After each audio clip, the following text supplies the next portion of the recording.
Sunny summer వచ్చింది, vacation కి ఎక్కడికైనా బయటకు పోదామా? ఇంగ్లీష్ హర్రర్ మూవీ కంజూరింగ్ లో దెయ్యంలా ఎప్పుడు నైట్ డ్రెస్ లో కనిపించే నువ్వు డ్రెస్ వేసుకొచ్చావిందా అని అనుకున్నా. సారీ, శాలరీ సహకరించదు. ఏంటి శాలరీ సహకరించదు అని అంటూ, అయినా పెళ్ళైన కొత్తల్లో ఏం అడిగినా ఎక్కడికి పోదామన్నా తీసుకో బంగారం, ఓకే బంగారం అనేవాడు. ఇప్పుడు శాలరీ సరిపోదండి. ఏంటిది? పెళ్ళైన కొత్తల్లో నువ్వు వస్తుంటే బెనిఫిట్ షో చిరంజీవి మూవీకి టికెట్ దొరికినంత ఎక్సైట్మెంట్ ఉండేది. ఇప్పుడు పిల్లల పనుకోబెట్టి లైట్ అన్ని ఆపొస్తున్న వాటం లాగున్నావు. ఎక్కడికో చోటు తీసుకుపోరాం అక్కడ. సారీ, మనం మిడిల్ క్లాస్. అయితేనా?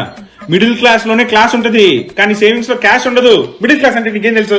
ఏంటి మిడిల్ క్లాస్ అంటే? ఇష్టం ఉన్నా లేకపోయినా ఈఎంఐలు కట్టాలి, అవసరానికి మించి అప్పులు చేయాలి, క్రిస్టియన్స్ కోసం మంచి మంచి బట్టలు కొనాలి, నలుగురిలో నవ్వులు పాలు కాకుండా ఉండడం కోసం 4 నగలు కొనాలి, సగం నెల వచ్చేటప్పటికి శాలరీ మొత్తం ఖర్చు పెట్టేయాలి. అది మిడిల్ క్లాస్ అంటే. ఎంగా ఆలోచించరా మగడా అంటే ఎప్పుడు ఏడుస్తుంటావేంట్రా? సారీ, ఈ సంవత్సరం అయితే కుదరదు. అయినా బావా, మిడిల్ క్లాస్ అంటే అంతే కదా, శాలరీ మొత్తం సంసారానికి, బాడీ శ్మశానానికి అంకితం.